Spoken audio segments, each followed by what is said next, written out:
Welcome to the Queer Spirit Podcast. I'm your host, Nick Venegoni.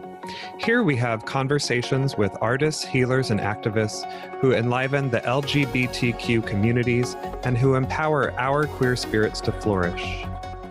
Today I'm speaking with Michael Espinoza. Michael works in a variety of media to create elaborate and eclectic altars evocative of memories. The major themes in his work include queer identity, Mexican heritage, family, ancestry, religion, spirituality, sex, and the body. His work is a series of site-specific installations, performances, and rituals.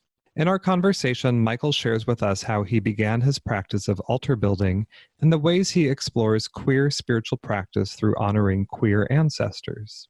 We explore the intersection of art and spirit and how they are different in his practices as well. He shares with us details of some of his pieces, and we explore the themes and the symbolism present in his altars. To learn more about his work, visit michaelespinozaart.com. That's Michael, Espinoza, art.com. Hi, Michael. Welcome to the show. Hi, thanks for having me. So I thought that I would have you start out by telling us the story of how you first got interested in making altars. Yeah, so my first altar is based on a figure of the Virgen de Guadalupe that I got from my grandmother when she died in 2010. It's a 12-inch tall, plastic, very tacky, LED lit piece of Catholic ephemera. And I probably once offhandedly said, "Grandma, I really like this Mary." And she heard that and she immediately told my aunt that I had to have it when she died. So that was completely unexpected. But it immediately became the central figure in my life as a way to remember my grandmother and as a way to honor ancestors in general, and a way to have a kind of spiritual focus that had a physical manifestation. Years later, I noticed that I was creating other altar spaces around my home. I was creating altars in the kitchen where I was deliberately, and for no practical purpose, I was creating altar-like imagery in my cooking and in my baking practice. And I was also putting altar spaces in my rooms, in each and every room of my home. And then I started to photograph them, and I realized that there was a really specific pattern. Most of these altars in different rooms were triangular in shape.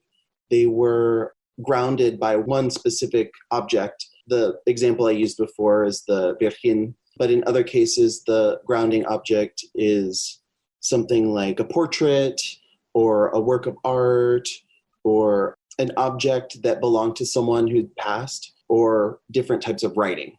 And then in 2016, there was an election that happened that really made me pessimistic about the future. And I decided to devote myself full-time to making art. And so I have, through that process, kind of formalized my altar making practice into an artistic endeavor that involves creating either experiences or durational performances or live performances that recreate the experience of communing with an altar. I'm curious if you grew up in a household or a family or a community, or it sounds like you might have grown up Catholic as well, if there was a focus or significance or an influence of altars in your life prior to this. Yeah, I think that everything that I format my altar work on is based on the idea of the kind of Catholic aesthetic of creating spaces devoted to saints. And in the Catholic tradition, that's it's doctrinally a very formal choice. But I've seen in the spaces that my family have occupied a very exuberant and personal approach to this altar making. And I just say that I borrow very shamelessly from the Catholic aesthetic, because they baptized me before I had a choice. So I think that kind of gives me license to borrow from the Catholic aesthetic. But having traveled to Mexico and having lots of Catholic relatives, I know that the experience of creating an aesthetic environment that invites in the saints or the Virgin Mary or Jesus has a lot of different manifestations. I'm interested in all of them. I love looking at altars. I love following people who are earnestly Catholic in their practice, because there's a lot of camp in the way that people visually express their devotion to the tenets of the Catholic Church. And I wouldn't say that like I grew up very devout and I wasn't forced to go to Mass, but my associations early on are heavily influenced by visits to my grandmother and my dad's family. Uh-huh. And was the statue that you got from your grandmother, was it part of a home altar she had herself? Yeah, it was one of many that she had. If it wasn't a picture of a relative, it was a picture of Jesus or Mary in her house. And every bit of shelf space and wall space and bookshelf space was covered with this kind of ephemera. A lot of it had a kind of campy, tacky tone to it. And I was always fascinated by that early on, just because I associated a, quote, real spiritual practice with the very formal images of Jesus and Mary that you would see in a cathedral or a Catholic church. And these kind of plasticky spin-offs that you find in homes, I found those to be kind of like fun, like making Catholicism into a set of toys that you could play with. And as a child, that was very appealing to me. And as an artist, I kind of try to bring that sense of exuberance and of joy and of fun into the work that I do. Yeah. It reminds me, I grew up Catholic also, and at Christmas time when we would take out the decorations and we would unpack the nativity scene. And in some ways, it felt kind of like just playing with little toys. They were just little figurines that you would play with. And just like, oh, here's the barn, and here's the animal, and here's the house, and here's the baby. And yeah. So I know that from a spiritual perspective, at least this is my own interpretation, that the function of altars generally is to have a particular focus of intention. And I'm curious what you see the function of altars for you, either spiritually and or in your art. Yeah, I think an altar is something really simple, and that it's a window or a door between one thing and another. I wouldn't say between, like living people and dead people, or between the base and the divine or anything, because I'm open to all interpretations, but I am comfortable with saying that it's a type of portal. And it creates a really specific relationship depending on how you engage with it. I engage in altars with kind of 4 or 5 basic elements. And the central figure is really important to me, what you base your altar around. The unifying object is really important. The Mary that we talked about is a really important unifying object. A lot of people use candles, and I often use candles. A picture would be a good central object. The artworks of other people, or artworks that I create myself, can be a good central figure. And then also the clothing, something larger, like a hat or a shirt or a sweater that belonged to someone who's passed, has always served as a really, really good central focus point to an altar. And then on that altar, I put offerings. I think offerings are really often associated with altars.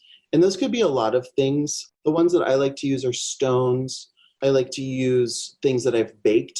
I like to use bodies in a variety of different ways, either my own body offered in movement or other bodies offered as something. It's hard to describe, but I feel like the intimacy that we enjoy as living beings might be something that the experience of passing through deprives you of. And I think that offering a body is a really meaningful way to commune with ancestors. Another element of altars that's really important is what I would call effects. So those would be secondary portraits. Artworks are really important. Other smaller objects that have been touched by someone that's passed, like a piece of jewelry. And then I also, in my practice, use quotes and writing as a form of like veneration. And then there are elements that you can manipulate, like a compass or dice. On my personal altar, I have a deck of Zen tarot cards. People use runes, and then you can also associate specific positions and movements. A really kind of general example of that would be like prostration. And then another element, altars is really important, especially in my practice, are the various ways in which you engage with the altar. It's not just an object that exists. It is a relationship between you and whatever lays on the other side of it. So there are ways in which you can engage with it, like, prayer is really common, but songs, lighting candles. I'm really interested in developing more movements that are like movement-based engagements, using the elements that I mentioned before, like manipulating the tarot deck or rolling the dice or finding north on the compass. A really important one is the practice, either daily, monthly, of cleaning and cleansing the altar. That's like physically cleaning, and also it is cleaning in other ways, spiritually cleaning, like by lighting candles, by using incense, that kind of thing. I have a lot of work where I read to altars or read through altars is how I think of it. And I think that especially reading contemporary theoretical work or reading work that has a liberation aesthetic to it, to ancestors, can be a really powerful way to engage with an altar. And then sharing remembrances is another way, talking about what you remember about the people that have passed, and also what you know and what you've learned about people that you consider to be your ancestors. So you've talked a lot about ancestors, and it seems like it's an important part of this practice for you. And I'm wondering if you could just share more about how that is for you, your relationship to your ancestors, and how you relate to them through the altars or through your practice, and what that means for you. Yeah, there's two tracks for my concept of ancestors. And the first one's really, traditional. It's family. And I think that most of your listeners probably understand that concept of what ancestors means, or at least they have their own relationship to what that meaning of ancestors is. But a lot of my work centers around reclaiming queer ancestry. As queer people, we don't necessarily have traditional relatives. We don't have people we're related to. And in a lot of ways, we don't reproduce ourselves in the same way as traditional ancestors do. So I think that it's really, really important to also bring in the idea of ancestry to mean all queer people who've lived on Earth for all time. This is a really big idea, and it is difficult to conceptualize. And that concept is really important for my work. I constantly interested in the project of reclaiming queer ancestors, learning about ancestors who lived queer lives in the past and imagining what their life would have been like. And also learning the names of queer ancestors is really important for me. There's this wonderful Instagram account called AIDS Memorial, and it is just this immense feed of people who have died from AIDS, their names, their birthdays, the days they died.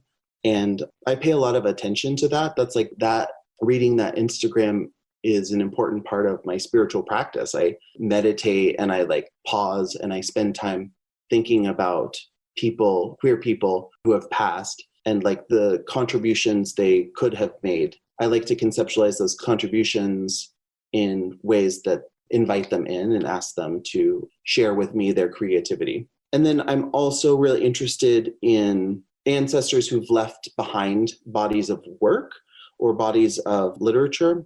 I create works around reading from the body of queer ancestors. Some of the ancestors that I've engaged in this way are Michel Foucault, the French philosopher who died in 1984, Gloria Anzaldúa, Leslie Feinberg, Jean Genet, Essex Hemphill, James Baldwin. There's all these people who made a huge impact on the world with their writing. And by reading them out loud in the context of creating an altar, I really found a way to personally connect with and help audiences and other people connect with that work as a kind of living thing, which I think is kind of the basic intention of what altar work is. Mm-hmm.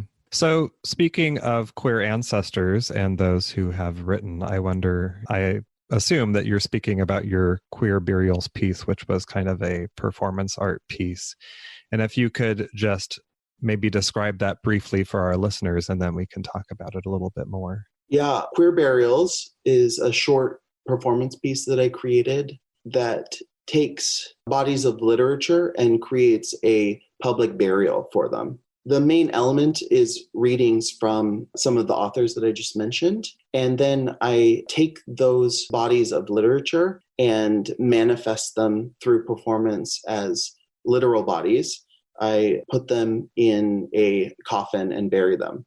There is a struggle that happens in the middle of the piece that is representational of the struggle to understand, to reach, and to participate in the sadness of loss. It's not that much of a downer, though, because at the very end of the piece, we take a moment of reflection and then dance exuberantly to some music. Yeah, I was really struck by that piece. And for people listening, I will have a link to that in the show notes so then people can go ahead and watch it after.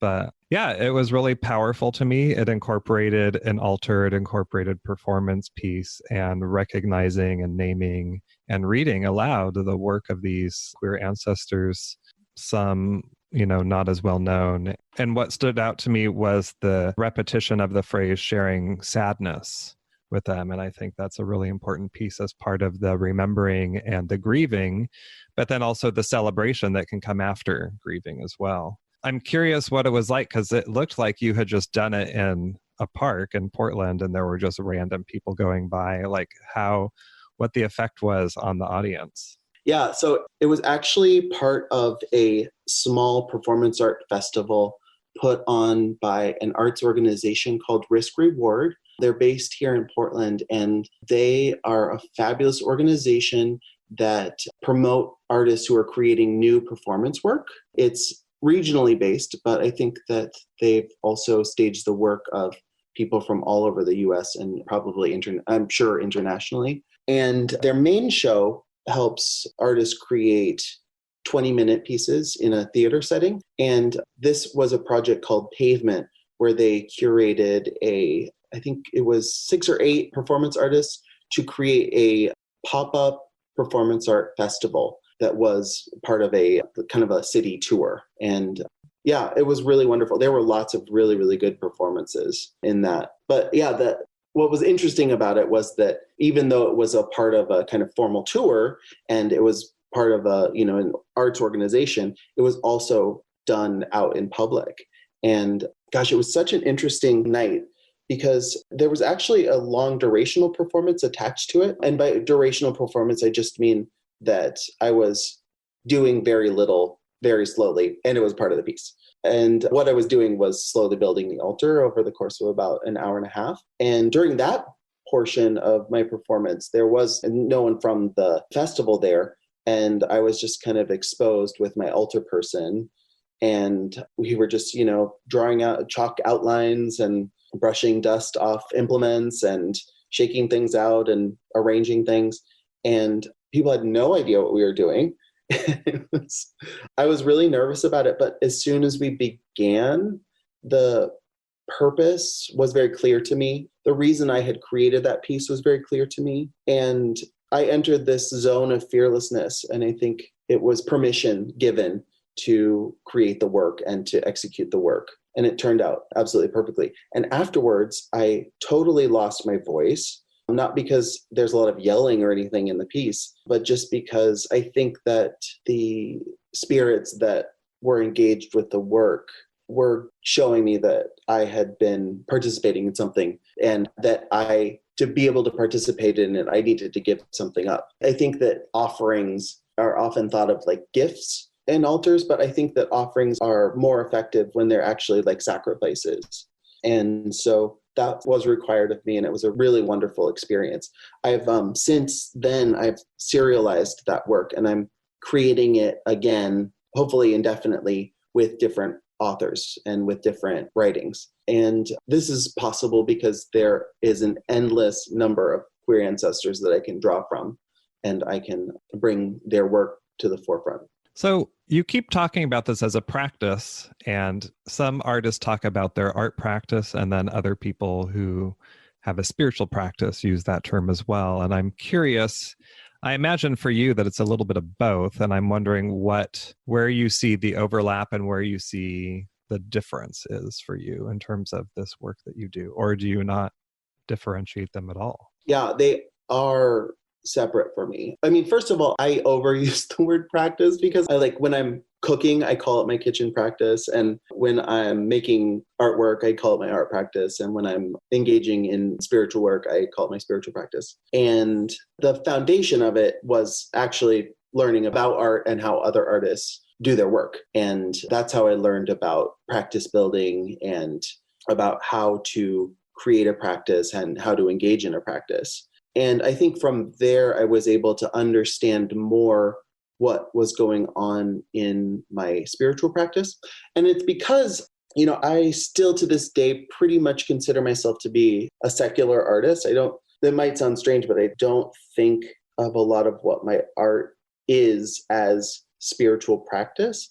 I think of my art as being representational of a spiritual practice or as an attempt to understand a spiritual practice. I've mostly been talking about my art practice. If I had to describe my spiritual practice, it's a lot of pausing, it's a lot of meditating, and then it is also engagement with my personal altar, which is very separate from the work I create as an artist.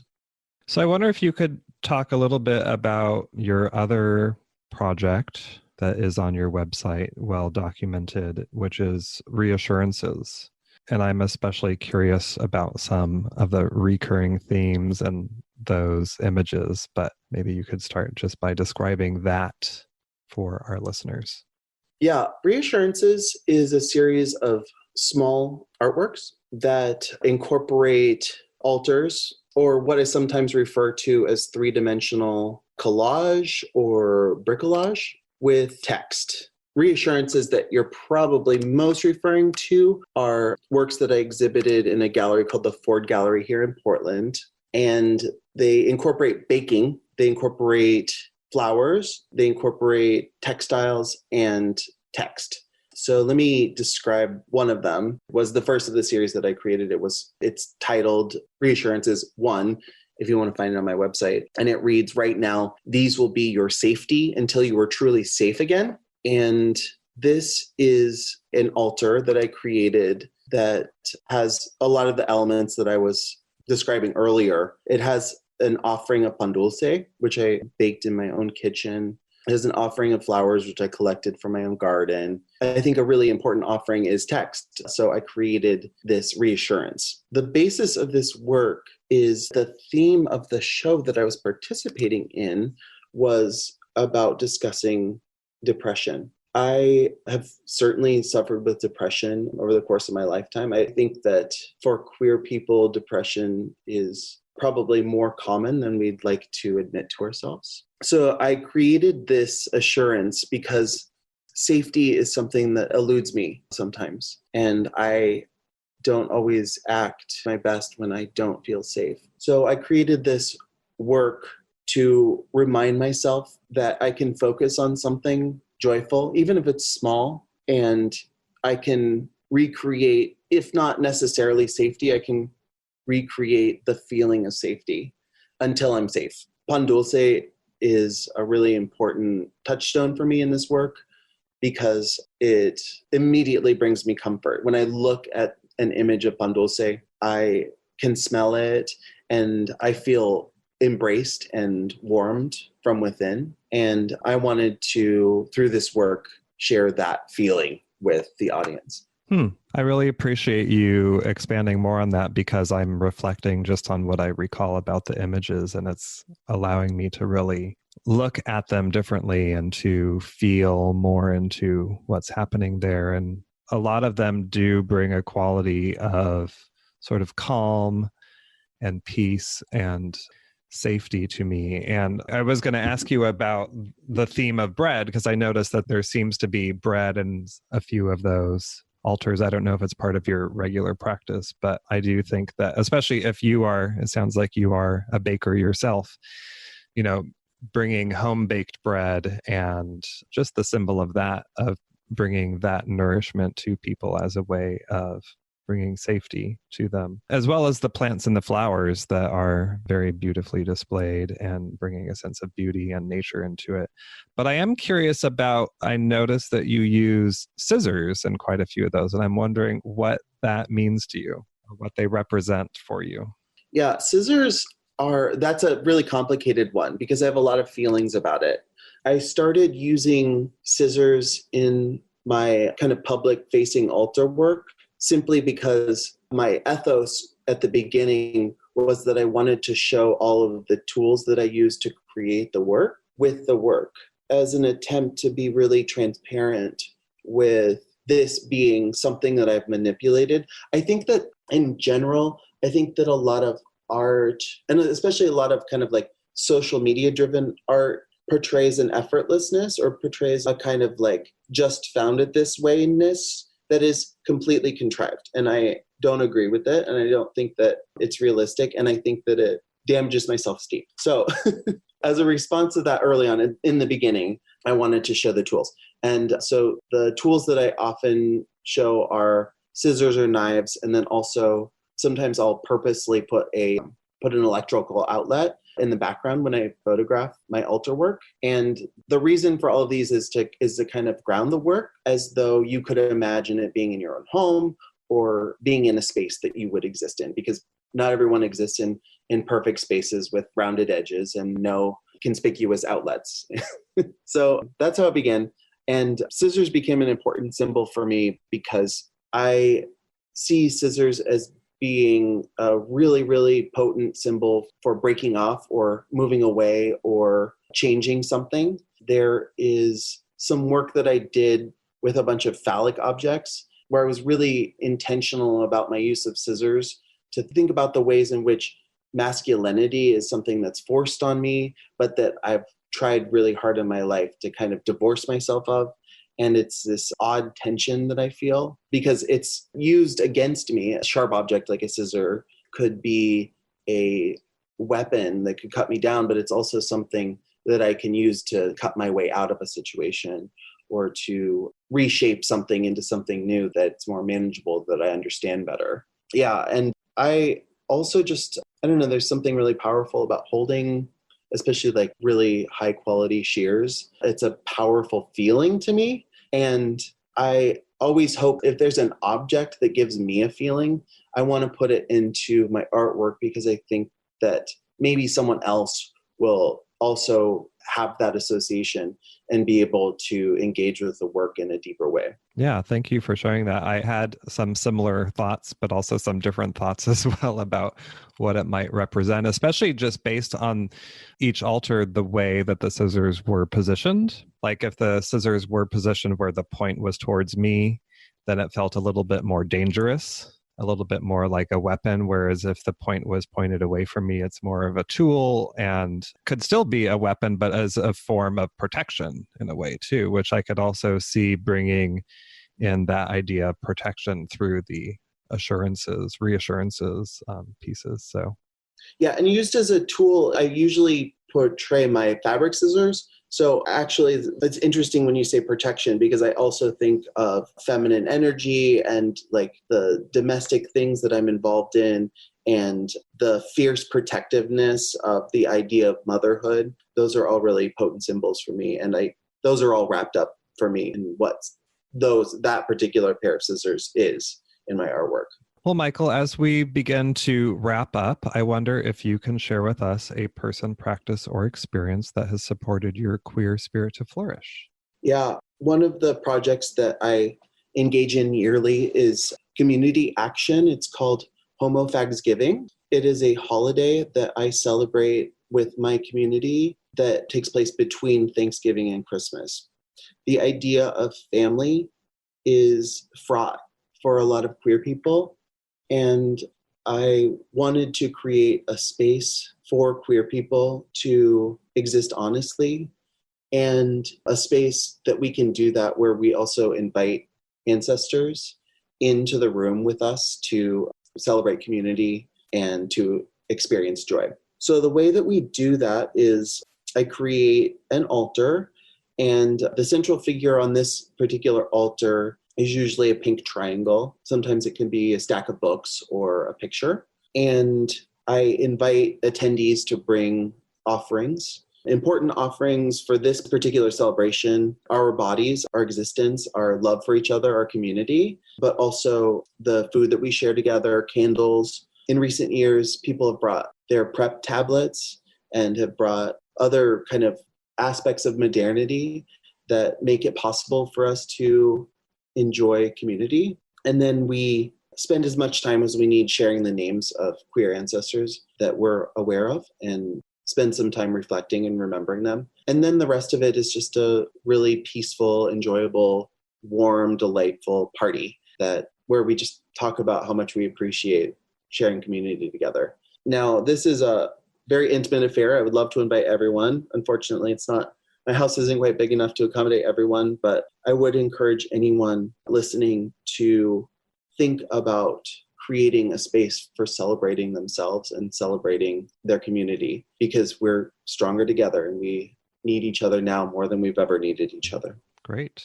That sounds really nice and nourishing and beautiful. Well, Michael, where can people find you and learn more about your work?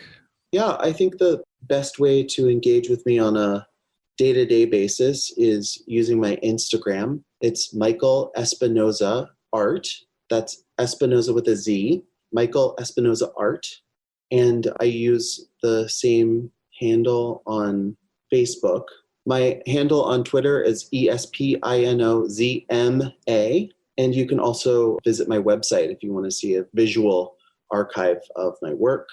That's michaelespinozaart.com. Okay, great. Well, I will have links to those in the show notes, as well as a link to the video for queer burials, which they can also find on your website, but I'll just have it there as well. And maybe an image or two so people can get a sense of what we've been talking about. Well, thank you for being here today and sharing about your practices. Thank you so much, Nick. It was a real pleasure. I really enjoyed myself. Do you feel lost or stuck? Or are you alone on your healing journey? If you're seeking guidance or support, I'm here to help. I offer online coaching and counseling for queer spiritual folks from all over. Schedule your free consultation with me now by going to queerhealingjourneys.com. I look forward to supporting you on your path. To find the resources we discussed today, find the show notes at thequeerspirit.com. And if you enjoyed the show, remember to subscribe, rate, and review on iTunes. This will help us reach and support more queer people all over. Thanks for listening, and see you next time.